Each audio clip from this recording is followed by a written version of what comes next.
All right. So as people are still joining, but we're getting close up on 12:04, I'll just do some brief announcements. So thanks everybody for joining us today for our CFAR clinical conference. And just to introduce our speaker, so someone who's well known to all of us who practice in the clinic here, Dr. Todd Brown.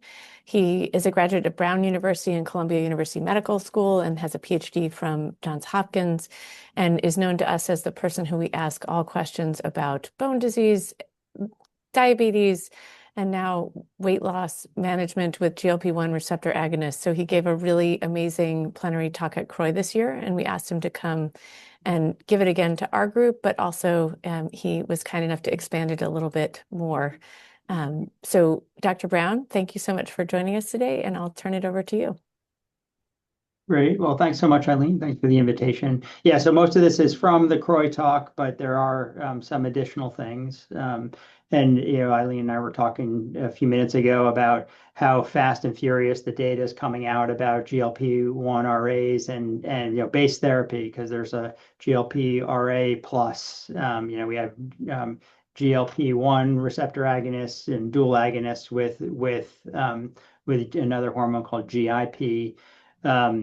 But there are lots of, which I'll talk about a little bit, lots of other different combinations in the pipeline. So let's, okay, here are my disclosures. So, we can't really turn around without hearing stuff about these medications. And so this is true in the literature, our medical literature. This is the number of PubMed hits when you look at GLP-1, saying GLP-1 over time, just a exponential curve. Same thing when you look at social media and Google. This is pretty much the same shape curve, looking at Google Trends and searching for the term GLP-1. And we've seen these exponential curves, quite a bit. Including back in the end of the last century, where we saw a huge surge in tech stock prices as the run up to what became the dot-com bubble and bust.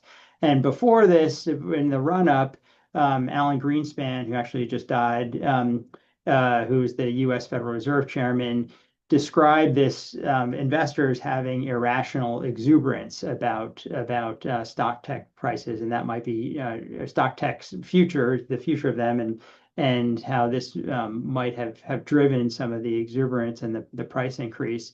And so this is the big question that we're sort of confronted with about GLP-1 RAs and GLP-1 RA-based therapies. Is our exuberance rational or irrational about these drugs? So I want to review current data regarding safety and efficacy and discuss special considerations and some recent data, including some of the stuff that was presented at CROI about their use in older people and people living with HIV.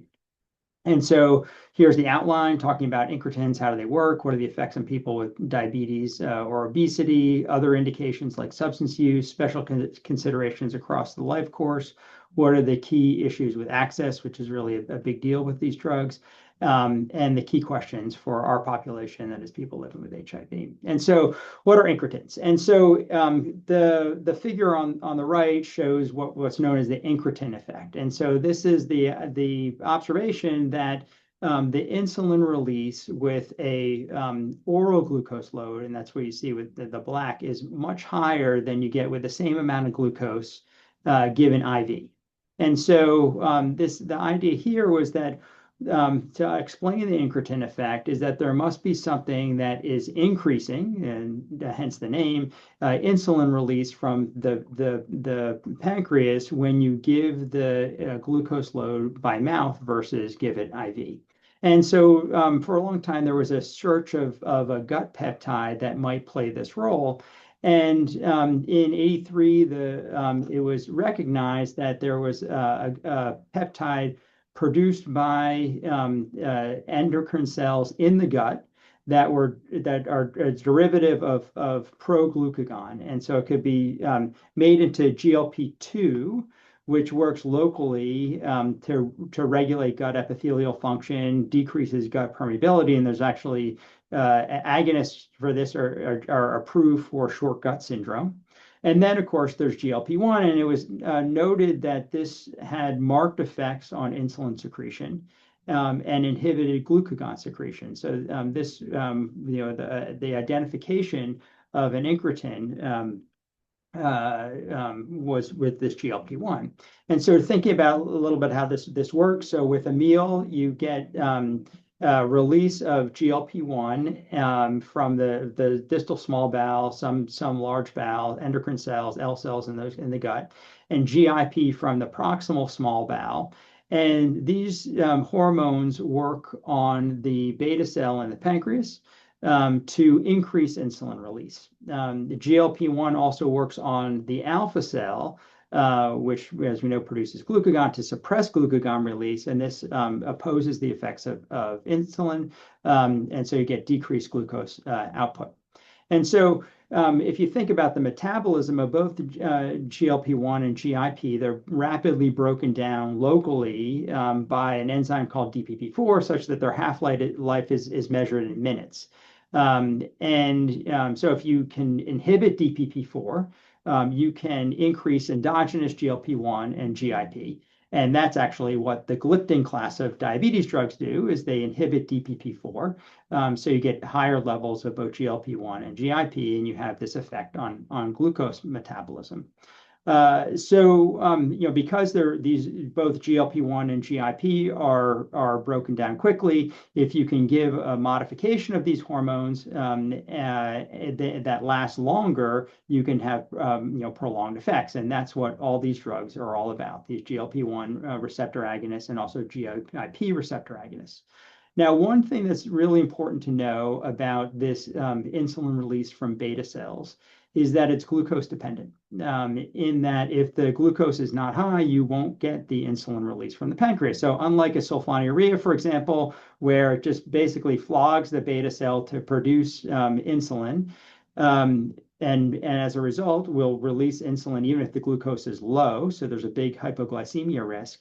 These drugs that don't have that effect, so you won't get this insulin release effect if the glucose is low or normal. And so they can be given quite safely in people with diabetes, not leading to hypoglycemia, and importantly, can be given in people without diabetes without the risk of hypoglycemia. And so that's why these drugs are such great for other indications, such as obesity or other things that we'll be talking about, really are quite safe from a hypoglycemia standpoint. So, and it turns out that there are multiple sites of action of these GLP-1 agonists, and there are GLP-1 receptors really all over the place. So we talked about in the pancreas, in the stomach, where there's a slowing of gastric emptying, in the brain, and this sort of underlies the effect on satiety. In the heart, in the kidney, the immune system, skeletal muscle, in both white and brown adipose tissue, in the liver. And so we're really just at the beginning stages of really understanding all of these actions of GLP-1 RAs. These drugs, as I mentioned, were first developed to look to be diabetes agents. And the first drug that came out in 2005, exenatide, under the brand name of Byetta, it was a decent drug. It lowered hemoglobin A1C by about 0.9%. It led to some weight loss, which is great for people with diabetes, most of whom have excess weight. But you can see, as with each successive drug that has come out, and tirzepatide is the dual agonist, GLP-1 and GIP, that the glucose effect has increased as well, and the weight effect has increased as well. So really significant decreases in weight with tirzepatide in particular. But what's been most exciting for endocrinologists like me, that we want to lower people's glucose, and we want to have them, decrease in the weight, given the role of weight in all the complications of diabetes. But what's been really exciting is the impact on cardiovascular events, which of course is the #1 killer in people with diabetes. And so not only we have a drug that decreases glucose, but we have a drug that we can say to our patients, hey, this will decrease your risk of having a cardiovascular event. And so we didn't see it with exenatide, we didn't see it with lixisenatide, But with liraglutide, dulaglutide, and semaglutide, very significant reductions in cardiovascular events. With tirzepatide, they did. I'll be talking about the study later. They didn't do a placebo-controlled study. They did the comparator drug was dulaglutide, and there was an equivalence there. So these drugs do really have important effects on cardiovascular outcomes. In parallel, when it was shown that these drugs do have a significant effect on weight and didn't cause hypoglycemia, there was rapid investigation of these drugs for obesity. And so here you see the three drugs, in this class that are approved for obesity: liraglutide, semaglutide, and tirzepatide. You can see the maximum dose, and you can see the weight effects, which are really quite remarkable and rivaling what you see, getting up to the point where you see with some forms of bariatric surgery. So really significant effects on weight. But perhaps even more importantly, it's not just the weight, it's actually the obesity-related conditions that are affected. And so with cardiovascular disease, for example, the SELECT study, which I'll be talking about more in a second, had a 20% reduction in major adverse cardiovascular events. And this was in people who have had events before, so it was a secondary prevention study. But you can see significant, clinically significant effects on all of these obesity-related conditions like heart failure, steatohepatitis, sleep apnea, chronic kidney disease, knee osteoarthritis. So really important, and you can see that some of these drugs have sought specific FDA approval for these indications. One of the issues that come up with these drugs when thinking about obesity-related conditions is how much is mediated by the loss in weight or change in body composition. And so here's the SELECT study, which I mentioned before. So this was in the New England Journal a couple of years ago, showing placebo versus semaglutide. Semaglutide given at 2.4 milligrams, which is the highest dose now in people for obesity. And you can see this 20% reduction. And they had a pre-specified mediation analysis where they looked to see, okay, how much of this effect is mediated by change of weight or change in body composition. It turned out that it was most closely related to change in waist circumference, but the decrease in waist circumference in SELECT really only explained about a third of the benefit on cardiovascular outcomes, which is pretty remarkable in that 2/3 of this effect is not related to the change in body composition at all. And so this brings up the question, do you need weight loss at all? Can you give these drugs at a lower dose and still get the same cardiovascular benefit? And there are suggestions that maybe this is true. And so this is the study that I mentioned before. This is the cardiovascular outcomes trial for people with diabetes, which compared tirzepatide versus dulaglutide. And what you see is tirzepatide, which is in the blue, is given at the highest dose, 15 milligrams.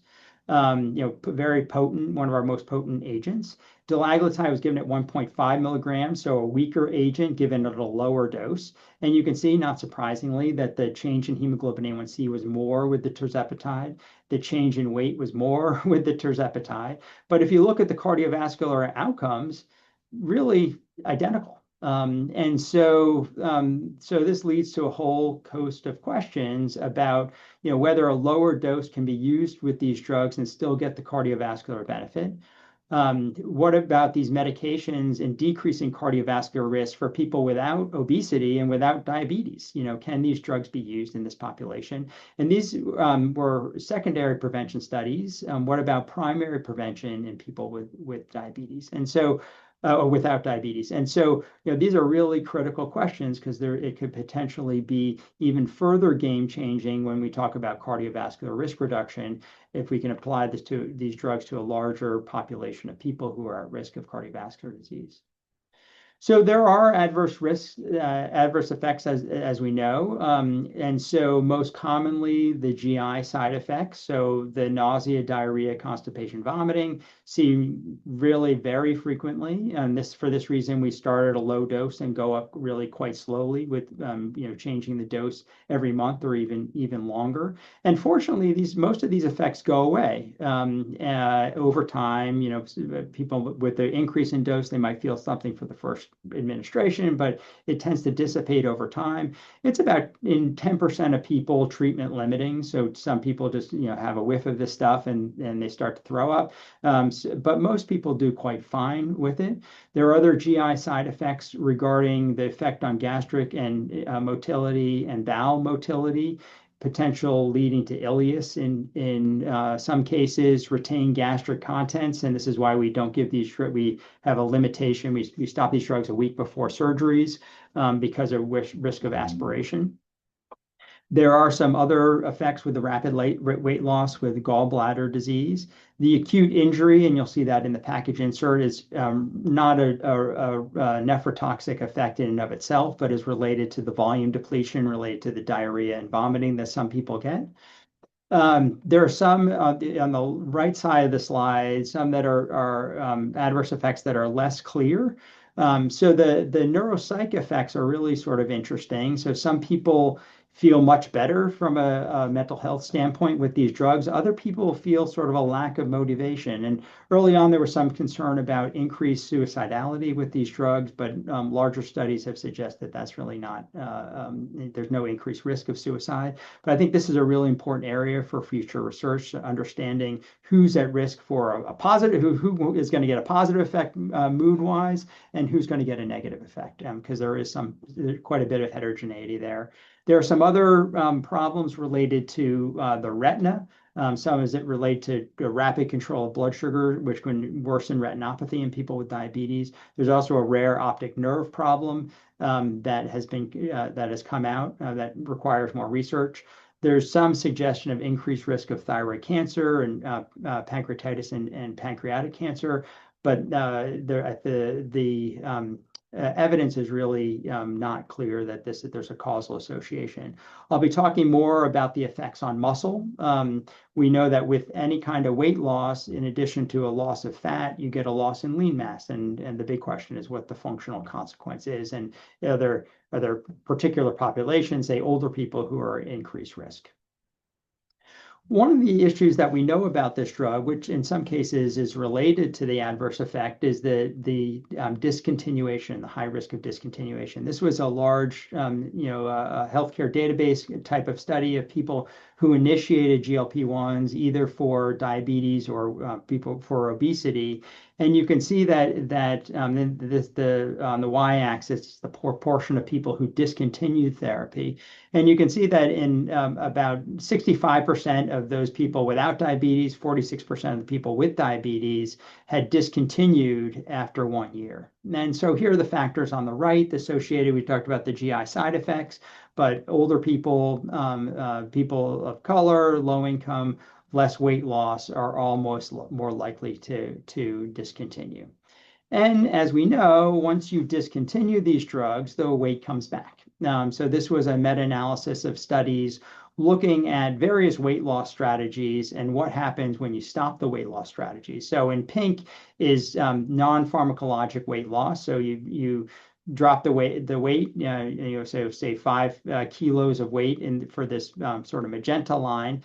And then over time, things come up, not quite to baseline over after after discontinuation. But if you look at the lowest dotted line in teal, this is newer incretin, so this is semaglutide and tirzepatide, rapid loss of weight during the study period. But with discontinuation, there is pretty rapid regain, such that you lose the weight loss effect after about a year and a half. It goes back to baseline.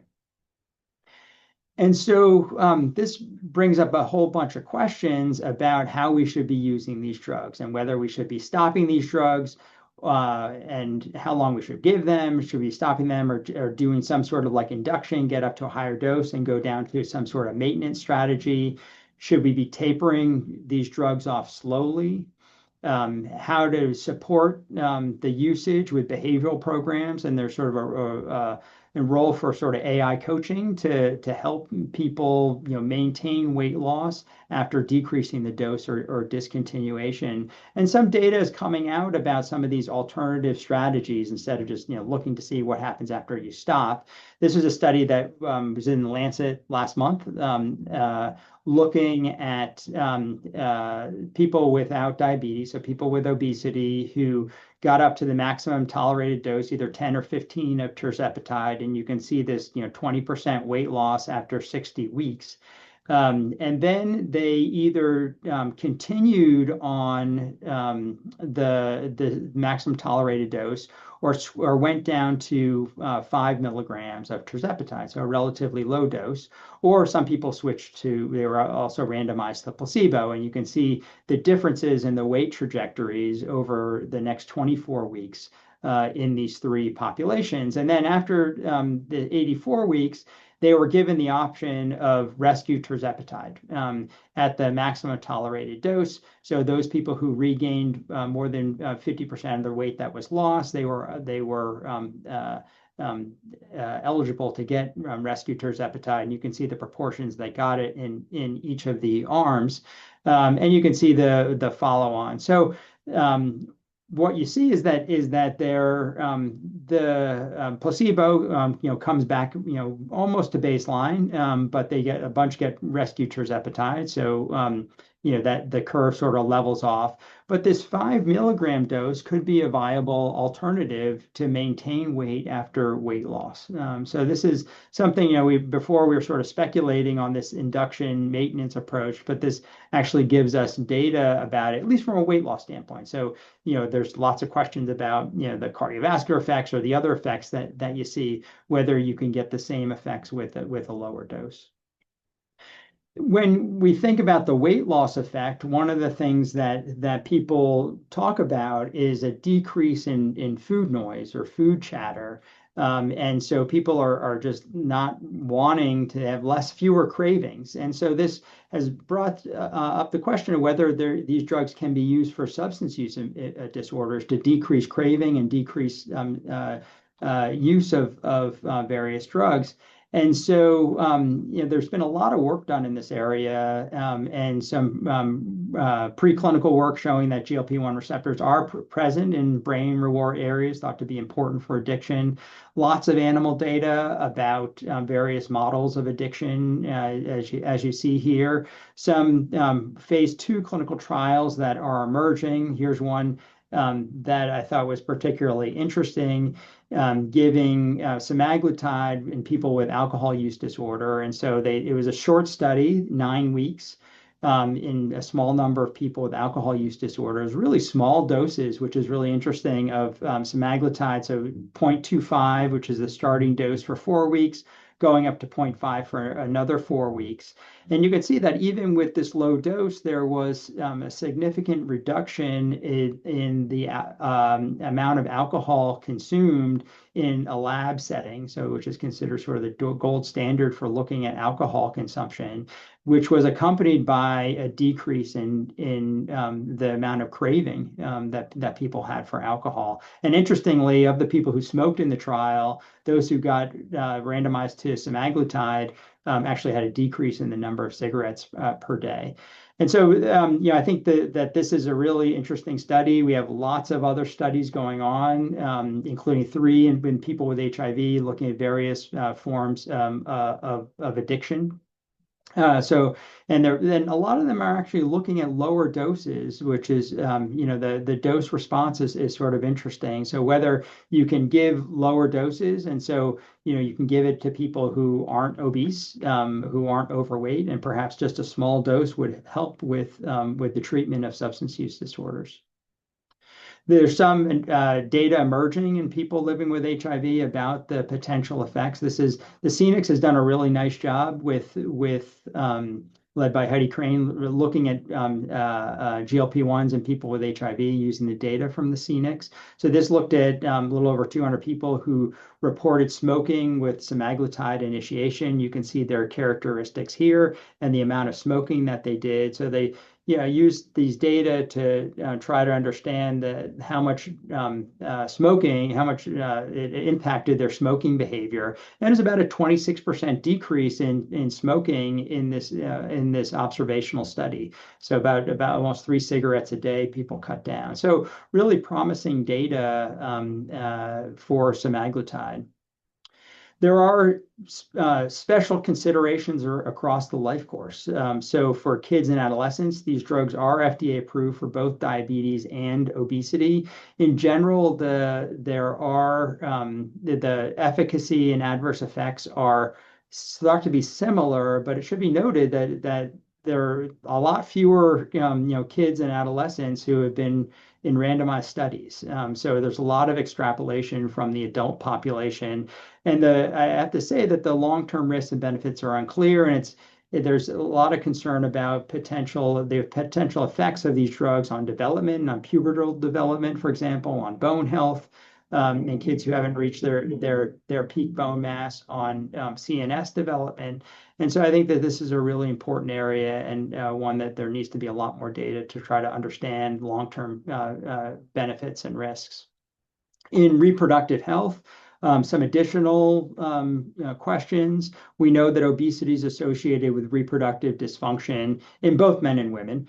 And so, the real important question is whether these drugs improve fertility in both men and women. In women, PCOS has been, or PMOS as it was now called, is a potential really, since it's so closely related to excess adiposity, a really promising treatment in that realm. There's also concerns with pregnancy, and so the safety from preclinical studies is really uncertain. The use is not recommended. There's some idea that maybe long-acting agents are worse. So some people do recommend switching to a short-acting GLP-1 like a liraglutide within 2 months before planned pregnancy, and then stop, once people find out that they're pregnant. In general, it is recommended to stop these drugs within 2 months of a planned pregnancy, but of course, not all pregnancies are planned. And so trying to, figure out the actual effects on the developing fetus is really important. On the other end of the life course, there are lots of questions about these drugs in older people.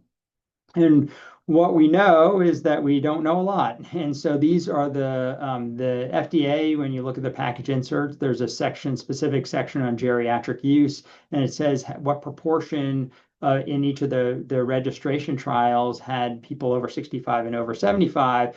And so you can see in this far right column that there are very few people who are in these studies who are over 75. So we just don't know a lot about these drugs for aging. Now, this hasn't dampened enthusiasm about these drugs for older people. And so you can look on the internet, lots of different ads about these drugs in older people, lots of tech billionaires who are going to do biohacking to improve their lifespans, lots of sort of self-proclaimed longevity docs trying to say how important these drugs might be for prolonging life and health span.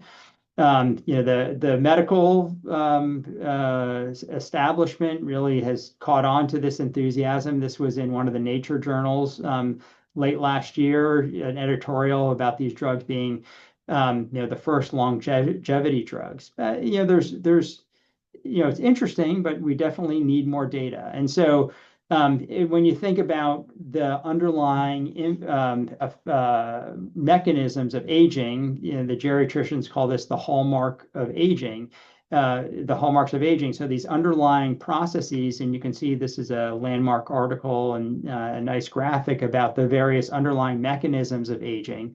And so these are by the geroscience hypothesis that these underlying mechanisms drive biologic aging, and then lead to chronic diseases. So if you can intervene on these underlying processes, maybe you can stop some of these aging-related diseases. And I pull out a few that are maybe particularly important in our population with HIV. So mitochondrial dysfunction, cellular senescence, telomere attrition, gut dysbiosis, epigenetic alterations, which may drive some of the comorbidities that we see in HIV. And we have some emerging data. Michael Corley presented these data at CROI in 25, looking at the effect of semaglutide on epigenetic age, showing it had a significant effect. So data are coming out, and I think we do need more data. And one of the hallmarks that is particularly important in our population, of course, is chronic inflammation. And there is ample data to suggest that there's an independent effect on systemic inflammation of these drugs. This is a great review article by Dan Drucker's group. So Dan Drucker is an endocrinologist in Toronto who has worked out many of the mechanisms underlying GLP-1. So if anyone interested in the effect of GLP-1s on inflammation, this is a great place to start a JCI review article. But some of the highlights here in this article that caught my attention were that overall, if you look at the clinical studies that looked at markers of systemic inflammation, there was about a 50% reduction in CRP. And that the weight and glucose, which we know these drugs affect, and we know that are related to systemic inflammation, really account for somewhere between 20 to 60% of this reduction in systemic inflammation. So they're probably direct effects. And so some of the direct effects are thought to be related to effects on T cells and NKT cells. There's also a specific effect that Dan Drucker's group has been working out about the central control of peripheral inflammation, which is really interesting. So these drugs are thought to work centrally to control peripheral inflammation. And then potential effects on specific tissues like on the endothelium and microglia. And we are seeing some data in people living with HIV. This is a study that was led by Grace McCompsey and Allison Eckert, randomizing people with HIV-associated lipohypertrophy to semaglutide or placebo. They published the body comp stuff with significant decreases in total body fat and visceral adipose tissue.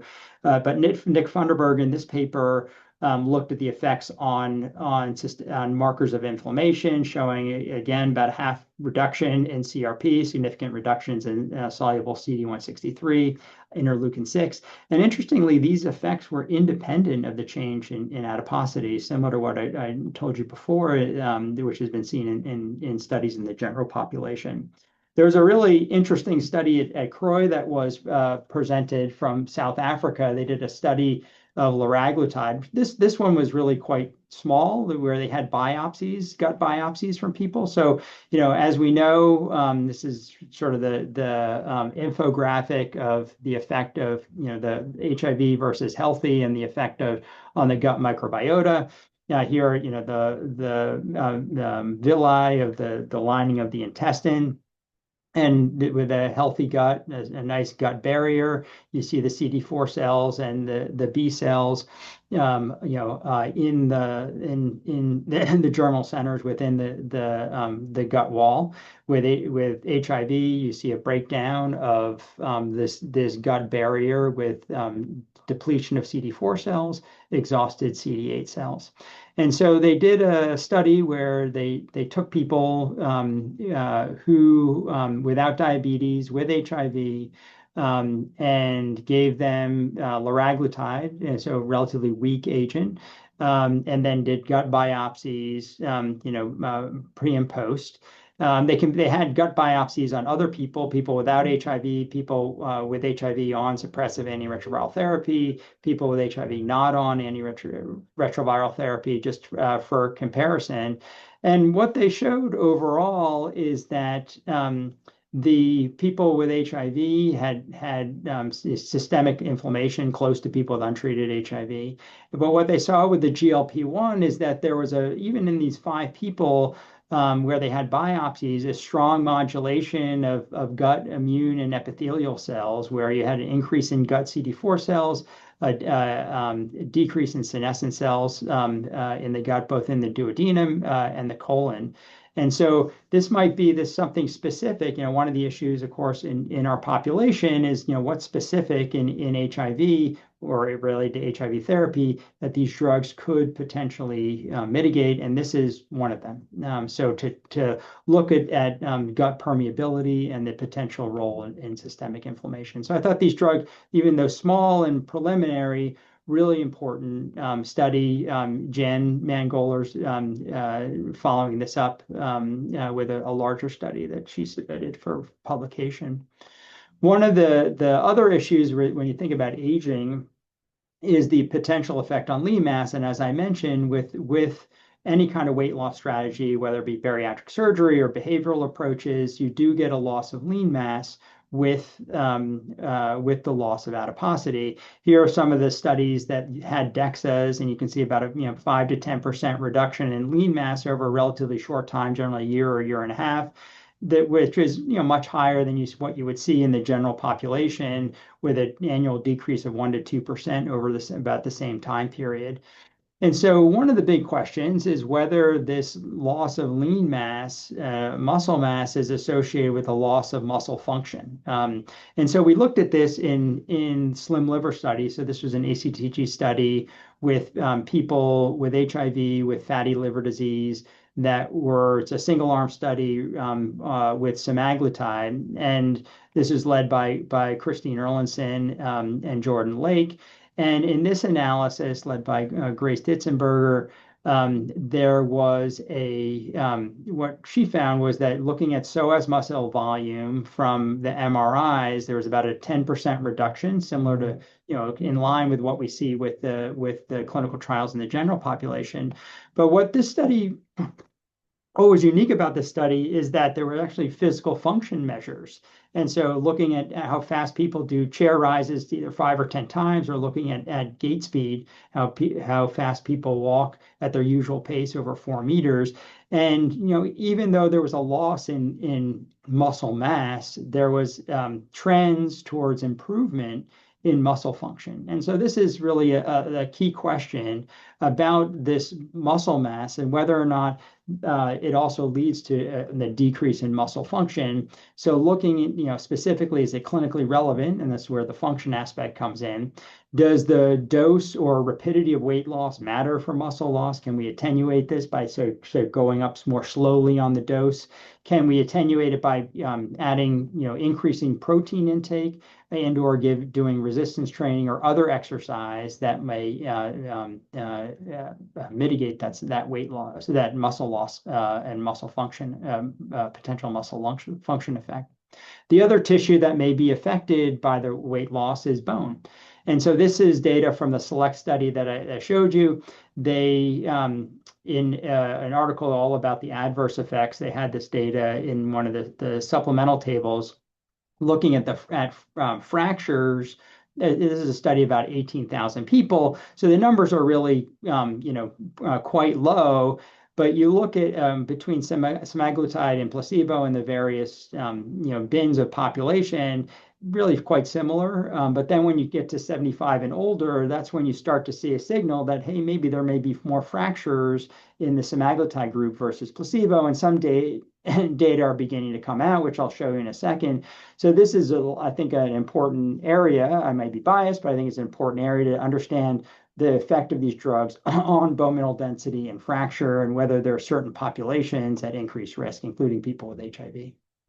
This is the data I was alluding to, a recent article in our big endocrine journal, JCM, about showing that in people with diabetes, the risk of fracture in GLP-1s versus comparator diabetes drugs, including SGLT2 inhibitors and DPP-4. And you can see that the red line, the drug is higher than the blue line. It's about an 11% increase in the relative risk of fracture. So something that clearly needs to be investigated further.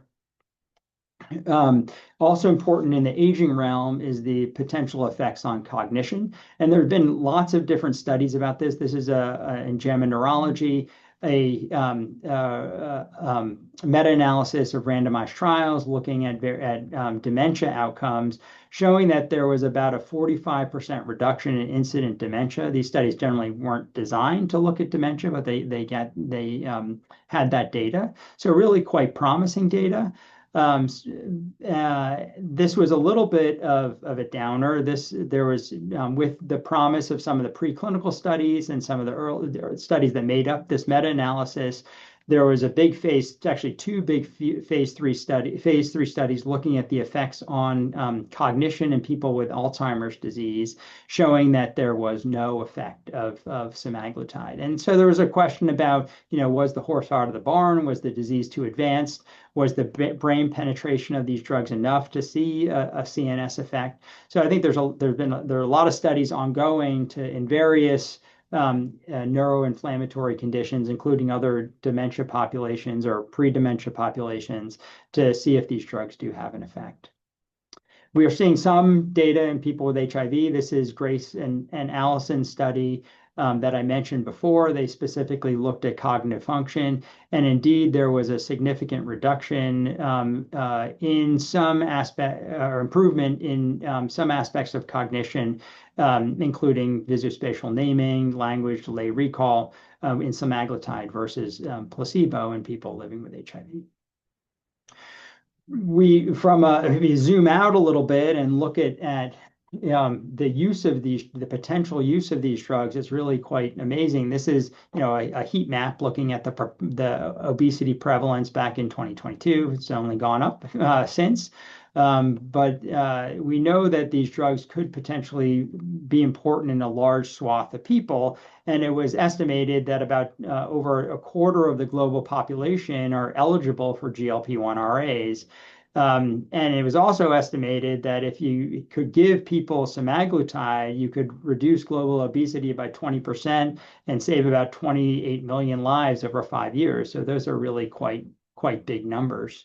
And recognizing this, the WHO came out at the early this year with guidelines about GLP-1s for the treatment of obesity, and did come out and say that they can be used long term for the treatment of obesity. But the current production would only cover a fraction of the people who could be eligible. And so they voiced the need for an integrated global obesity ecosystem to get these drugs to the people who need them most.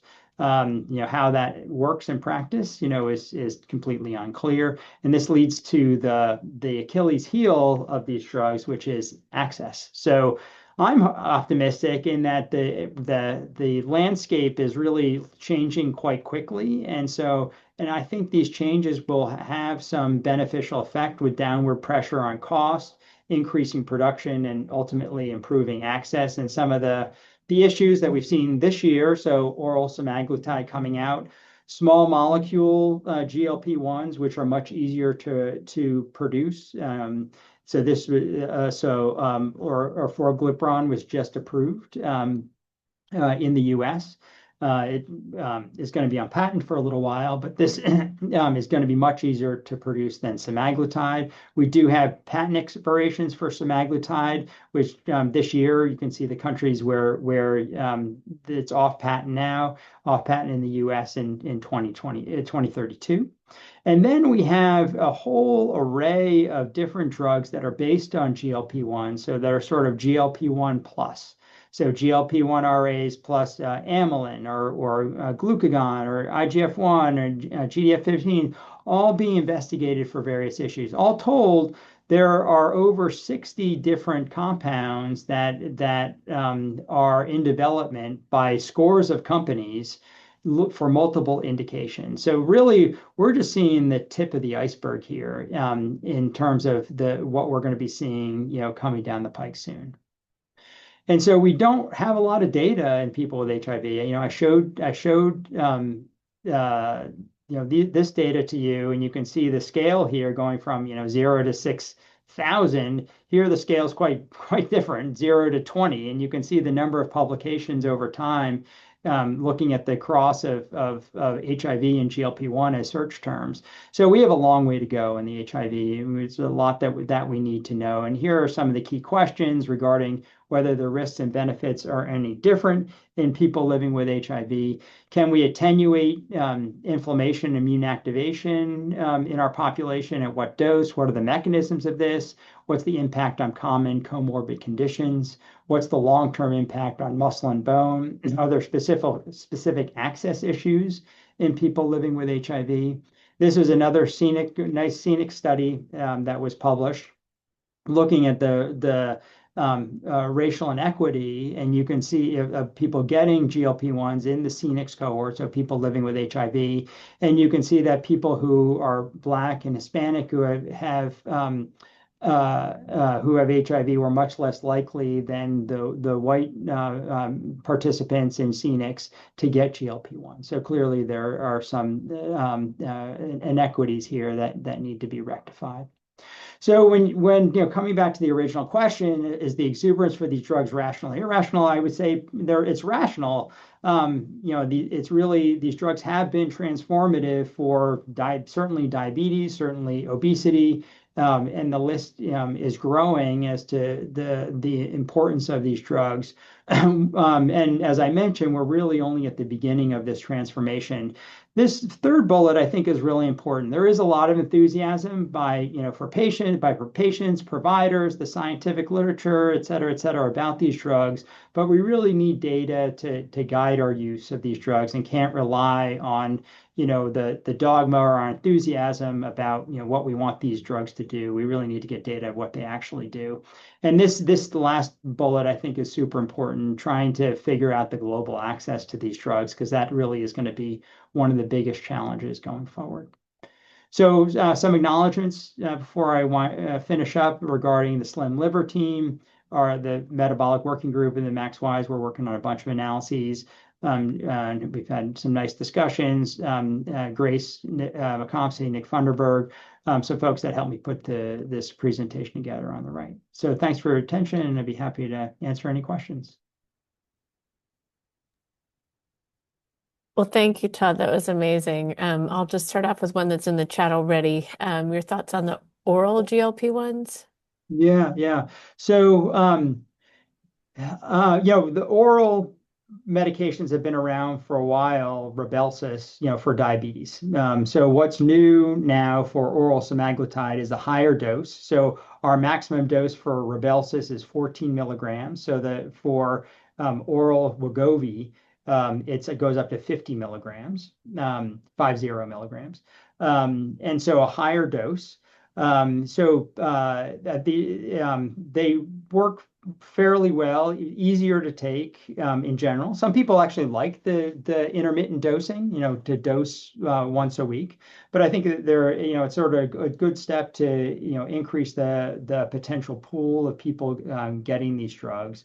I think the real innovation is the small molecule, which is going to be much easier to produce. There are some issues with absorption of the peptide, which potentially can lead to decreased bioavailability, et cetera. So, I think that this space is really interesting, and potentially can be, from a production standpoint, of course, it's much easier to have a pill than to have all the apparatus that you need for the injection and the pens and that kind of thing. Yeah, so exactly to Barb's point, sounds more scalable, so we will stay tuned. Exactly. Maddie, your hand is up. Yes, I had a question. Thank you for the great talk. Do you have any thoughts or ideas on the reverse, where individuals are like taking these medications, but they're not seeing any weight loss? What could potentially be happening? Yeah, no, that's a fascinating, and I didn't mention these data. So there are non-responders. Even with tirzepatide, about 15% don't get down. Typically the threshold is about a 5% weight loss. That you say that if there's significant weight loss, that's what the FDA says is significant weight loss. So there's about 10% of people for tirzepatide, and even more with semaglutide and liraglutide, who don't lose any weight. And so what's really fascinating with these drugs is the heterogeneity, the heterogeneity of the treatment effects and the heterogeneity of the adverse effects as well. And so trying to understand that heterogeneity, I think, is going to be is a really critical question, including why some people don't respond. And we know that, excess adiposity, obesity, whatever you want to call it, is a really, gamish of things, and the mechanisms are probably, quite varied. And so, thinking about subtyping of different types of obesity, how you're getting there, I think is important. And I think there's a lot of information in people who don't respond to GLP-1 RAs to figure out, okay, what's going on in this subpopulation who don't respond. Just a quick follow-up on that. Is there any evidence of switching within class? Like if you're a non-responder to one, do people A respond little or is bit, okay. yeah. So generally, tirzepatide is the most potent, and Hmm. so I have people switching, lots of people switching, particularly in the diabetes realm, from dulaglutide to tirzepatide to Okay. get an added bang for buck for who also want to lose weight. Hmm. Um, there. There's some differences with side effects. So, sometimes people who don't tolerate semaglutide can tolerate tirzepatide. And so I do switch people, for both efficacy and for adverse effects. Great. Dave Thomas.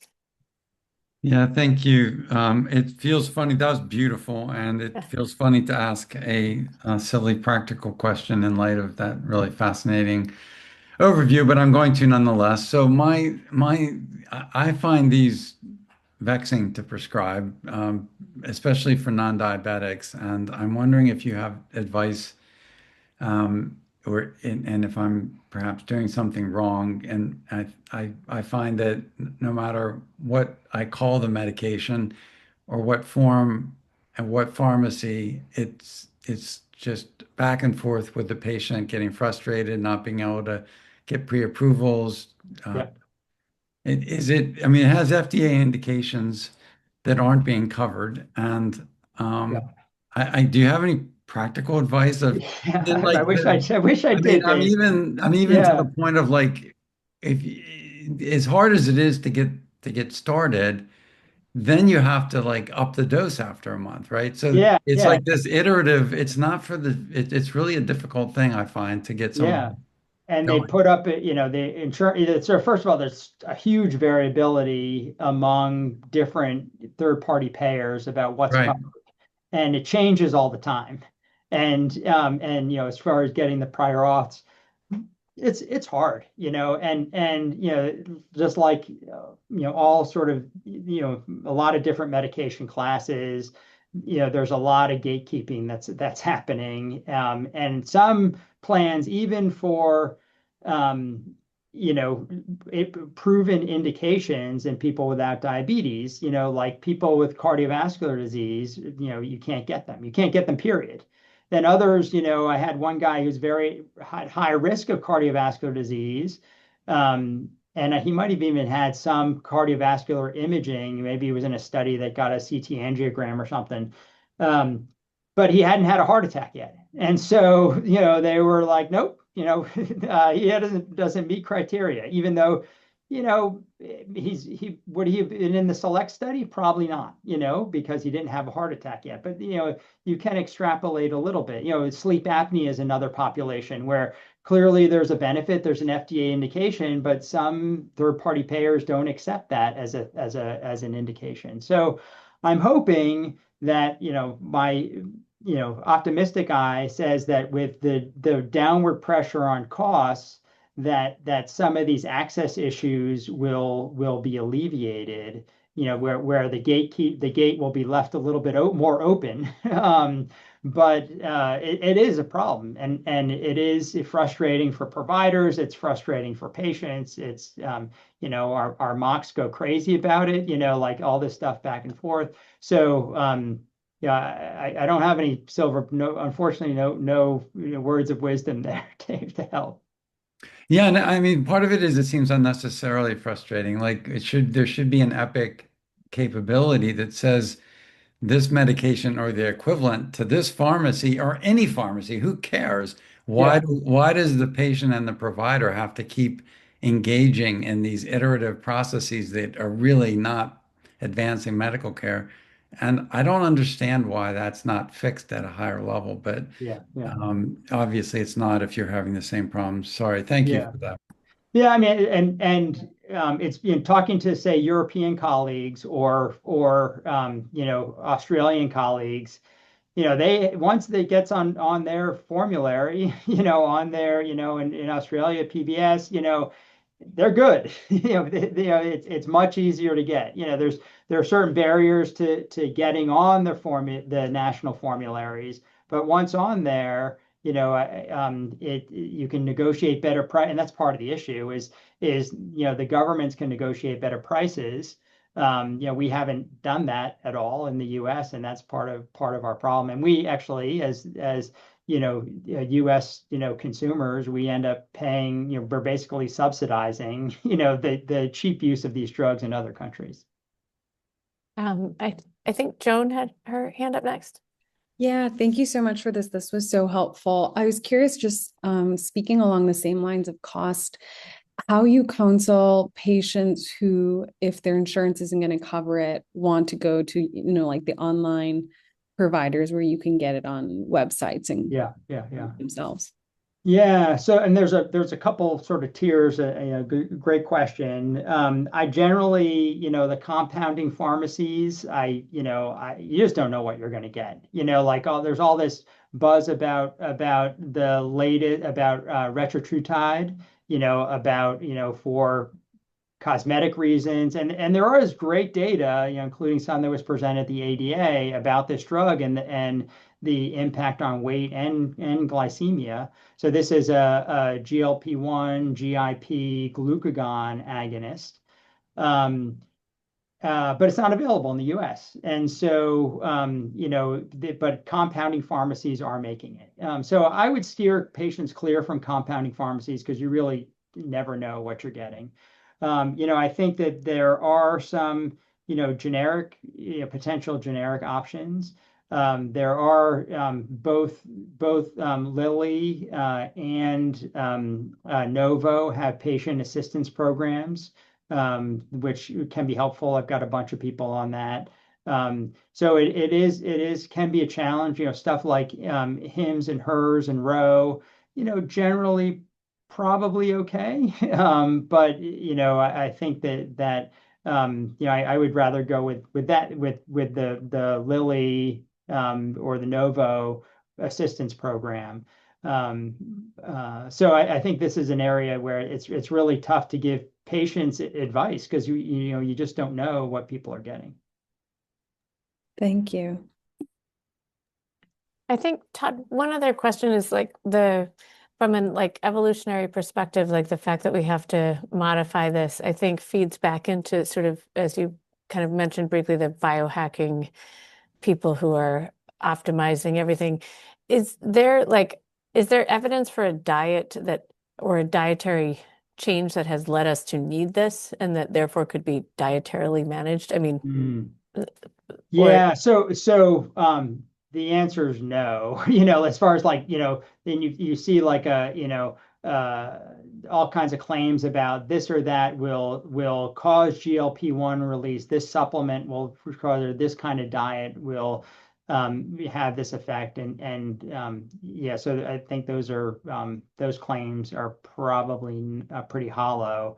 It's really interesting in that it's really sort of, and there's a great series of interviews with Dan Drucker, who I mentioned is one of the pioneers behind this, about like sort of the evolution of these drugs and how it really was a lot of serendipity because these drugs don't the amount of endogenous GLP-1 is really quite small compared to the pharmacologic doses and why we have these GLP-1 receptors all over the place. And then there's a whole nother thing that I didn't get into about the difference between where GLP-1 is made. I talked a lot about, the peripheral effects, the L cells in the gut producing GLP-1, which is true. But there's also a whole central system of neurons that make GLP-1. That's completely different and in parallel to the peripheral system.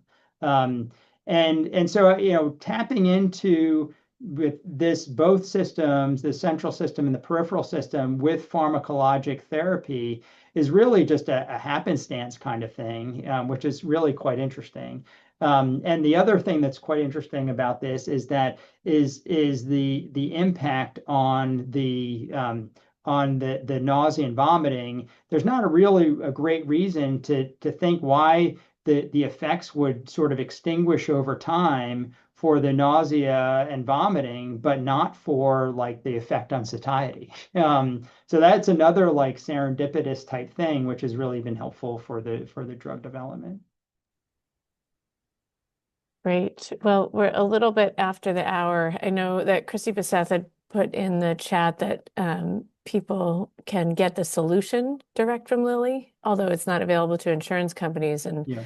one potential workaround would be if we could advocate for that solution to be available to insurance companies so that that cheaper price could be available to patients.